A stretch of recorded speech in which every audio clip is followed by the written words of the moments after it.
बड़ी शिक्षा छोटा संदेश में आप सभी भाई बहनों का बहुत बहुत स्वागत है। आज के सत्संग का विषय है सत्संग में डुबकियां। देखिए, शब्द दोनों ही बहुत साधारण से हैं, लेकिन इनके अर्थ बहुत ही गहरे हैं। साधारण बोलचाल में सत्संग का अर्थ लिया जाता है कि जब हम सत्य का संग करते हैं तो सत्संग हो जाता है। देखिए, सत्य क्या है? हमारी आत्मा भी सत्य है और परम पिता परमेश्वर परमात्मा तो पूर्ण रूप से सत्य है।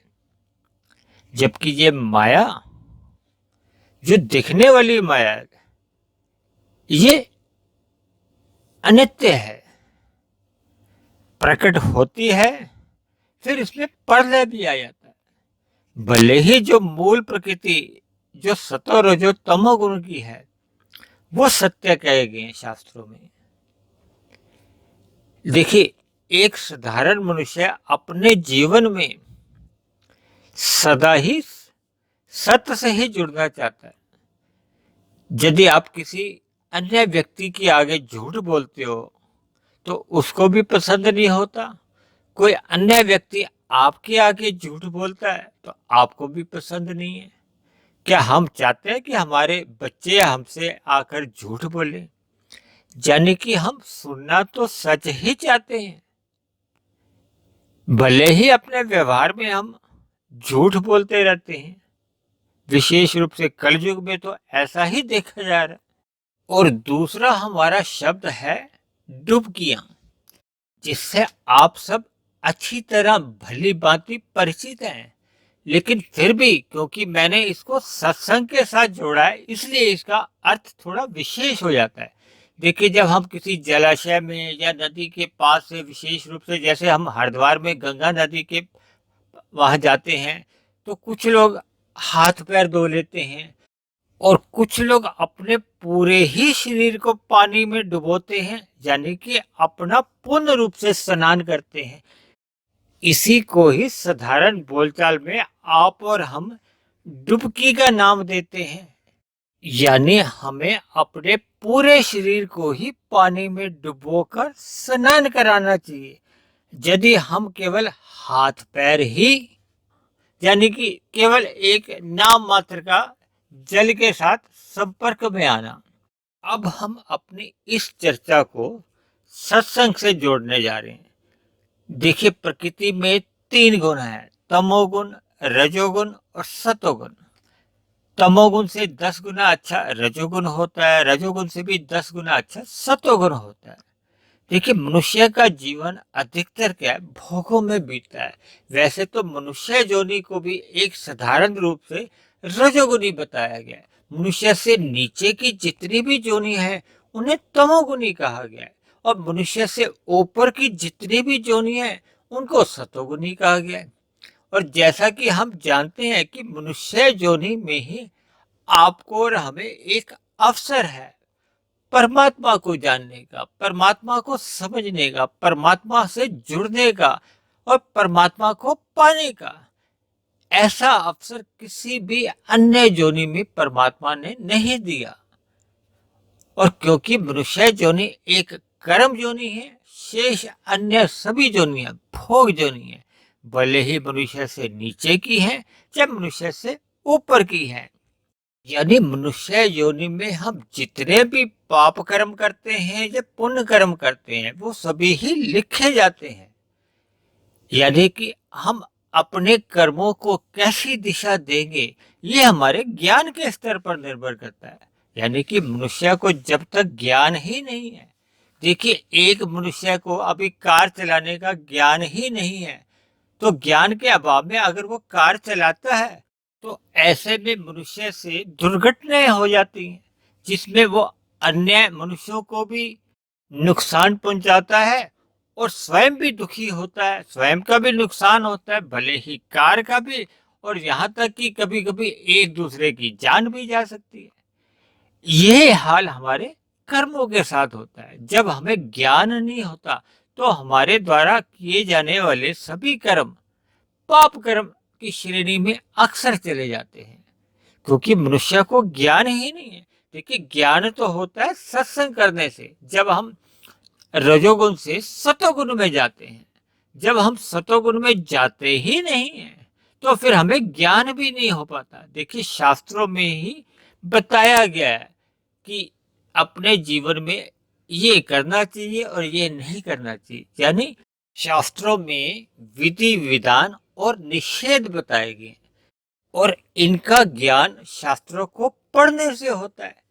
जिन लोगों ने इन शास्त्रों को पढ़ रखा है उनके व्याख्यान को सुनने से होता है।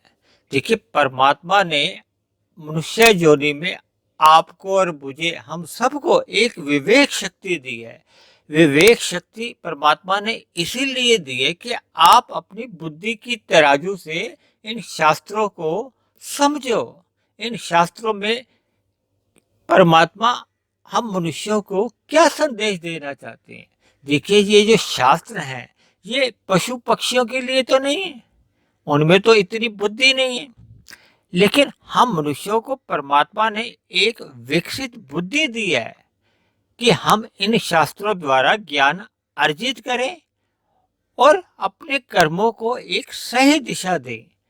ऐसा तभी संभव हो पाता है जब हम सतोगुण में रहकर मन लगाकर सत्संग करते हैं।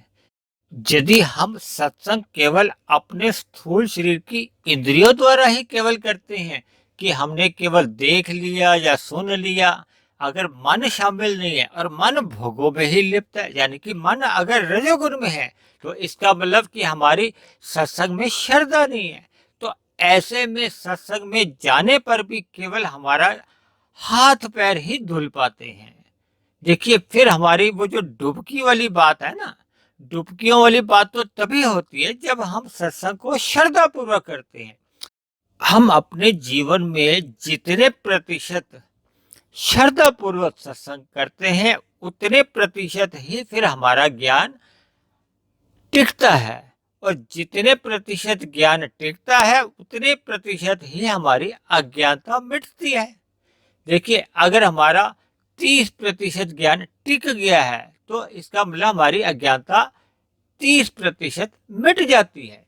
दूसरे अर्थों में आप यूं भी समझ सकते हो कि जितने प्रतिशत ज्ञान हमारा टिकता है, यानी कि हमारे कारण शरीर में स्वभाव बनता है, फिर उतने प्रतिशत ही हमारा मन परमात्मा की भक्ति में लगता है।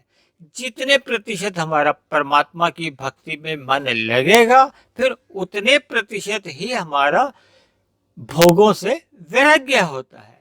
यानी ये सब कुछ तभी संभव हो पाता है जब हम आरंभ से ही सत्संग में डुबकियां लगाते हैं, यानी कि हम सत्संग को श्रद्धा पूर्वक करते हैं, यानी कि हमारा सत्संग में जाना एक श्रवण रूप में होना चाहिए। देखिए, जब तक हम सत्संग में डुबकियां नहीं लगाते या ध्यान श्रद्धा पूर्वक सत्संग नहीं सुनते या नहीं करते, तो फिर हमारा किया गया श्रवण मनन में नहीं हो पाता। देखिए, अगर हमने श्रद्धा पूर्वक सत्संग किया ही नहीं है तो फिर कैसे हम उसका चिंतन कर सकते हैं, कैसे हम उसका मनन कर सकते हैं। और फिर लंबे समय तक मनन करते रहने से ही, चिंतन करते रहने से ही हमारे कारण शरीर में संस्कार बन पाते हैं। संस्कार बन पाते हैं यानी हमारा स्वभाव बन पाता है, और स्वभाव बनने पे ही हमारे जीवन में एक सहजता आती है, यानी कि परमात्मा से जो एक सहज प्रीति है ना, वो तभी आ पाती है जब हमारे कारण शरीर में हमारा स्वभाव बनता है। कारण शरीर में स्वभाव बनने से ही हमारी आत्मा के ऊपर जो भोगों का आवरण है वो हटने लगता है, यानी कि आत्मा का फिर परमात्मा से जो एक सहज ही प्रीति है, जो प्रेम है, वो सहज ही होने लगता है। तो इसका आरंभ तभी ही हो पाता है कि यदि हम सत्संग में जाकर डुबकियां मारते हैं। इसलिए आज की चर्चा को मैंने सत्संग में डुबकियां शब्द से इसीलिए ही संबोधित किया ताकि हम जितना भी सत्संग करते हैं वो हमारा श्रद्धा पूर्वक होना चाहिए, क्योंकि रजोगुण में रहते हुए, भोगों में लिप्त रहते हुए हमारा ज्ञान ही धुंधला होता है। इसीलिए अक्सर क्या होता है कि हम भोगों में लिप्त रहते हुए कभी कभी पाप कर्म भी करते रहते हैं। जब मनुष्य भोगों में अधिक लिप्त हो जाता है, प्रमाद आने लगता है, तो ऐसे में फिर पाप कर्म और अधिक बढ़ जाते हैं। पाप कर्म बढ़ने का मतलब ही ये है कि हमारे अंदर अधिक तमोगुण आ जाता है, और मरते समय अगर तमोगुण अधिक होता है तो फिर मरने के बाद मनुष्य की अधोगति हो जाती है। अधोगति का मतलब ही ये है कि मनुष्य को मरने के बाद फिर नीचे की योनियों में जाना पड़ता है, जबकि परमात्मा ने आपको और हमें मनुष्य योनि परमात्मा को पाने के लिए ही दी है। यानी कि हम मनुष्य योनि में जितनी अधिक आध्यात्मिक उन्नति कर सकते हैं हमें कर लेनी चाहिए, और ये तभी संभव है जब हम श्रद्धा पूर्वक सत्संग करते हैं, यानी कि सत्संग में जाकर डुबकियां लगाते हैं, तभी हमें परमात्मा के सत्संग का पूर्ण लाभ हो सकता है। देखिए, आज कलयुग में भारत में तो विशेष रूप से जगह जगह सत्संग होता हुआ दिखाई तो देता है, लेकिन वो श्रद्धा पूर्वक नहीं होने के कारण, यानी अक्सर उसमें मनुष्य डुबकियां नहीं लगाता, यानी कि श्रद्धा पूर्वक सत्संग करता नहीं है, इसलिए उसके व्यवहार में स्वभाव नहीं बनता, क्योंकि श्रद्धा पूर्वक सत्संग ही नहीं किया होता। तो ऐसे में किया गया सत्संग कुछ समय बाद उड़ जाता है, यानी उस पर मनन ही नहीं हो पाता, तो जो आगे स्वभाव बनने वाली बात है वो फिर संभव ही नहीं हो पाती। इसलिए मेरी आप सभी भाई बहनों से विनती है कि मिले हुए मनुष्य जोड़ी में हमें श्रद्धा पूर्वक सत्संग करते रहना चाहिए, यानी कि सत्संग में हमें डुबकियां लगाते रहना चाहिए, ताकि हमारा स्थूल शरीर के साथ साथ हमारा सूक्ष्म शरीर भी पवित्र हो और हमारा कारण शरीर भी पवित्र होता जाए, ताकि परमात्मा से प्रीति करना हमारा स्वभाव बन जाए। अर्थात हम मनुष्य जोनि में ही आध्यात्मिक उन्नति करते करते एक दिन परमात्मा को ही पा जाएं। इन्हीं शब्दों के साथ आज की चर्चा को हम यही विश्राम देते हैं। आप किसी भाई बहन का कोई प्रश्न हो, कोई बात समझ में नहीं आई हो, तो आप नीचे दिए गए कमेंट्स बॉक्स पर अपना विचार, अपना प्रश्न या अपना कोई सुझाव हो तो आप लिख सकते हैं। दूसरी बात, यदि आपको मेरे इस ज्ञानात्मक चैनल से कुछ लाभ मिलता हो, आपकी आध्यात्मिक उन्नति हो रही हो, तो मेरी आपसे विनती है कि आप मेरे इस ज्ञानात्मक चैनल को सब्सक्राइब भी कर लें और अन्य सतोगनी भाई बहनों को भी प्रेरणा दें। तो कल फिर मिलते हैं एक नए विषय को लेकर, एक नए संदेश के साथ। तब तक आप सभी भाई बहनों का बहुत बहुत धन्यवाद।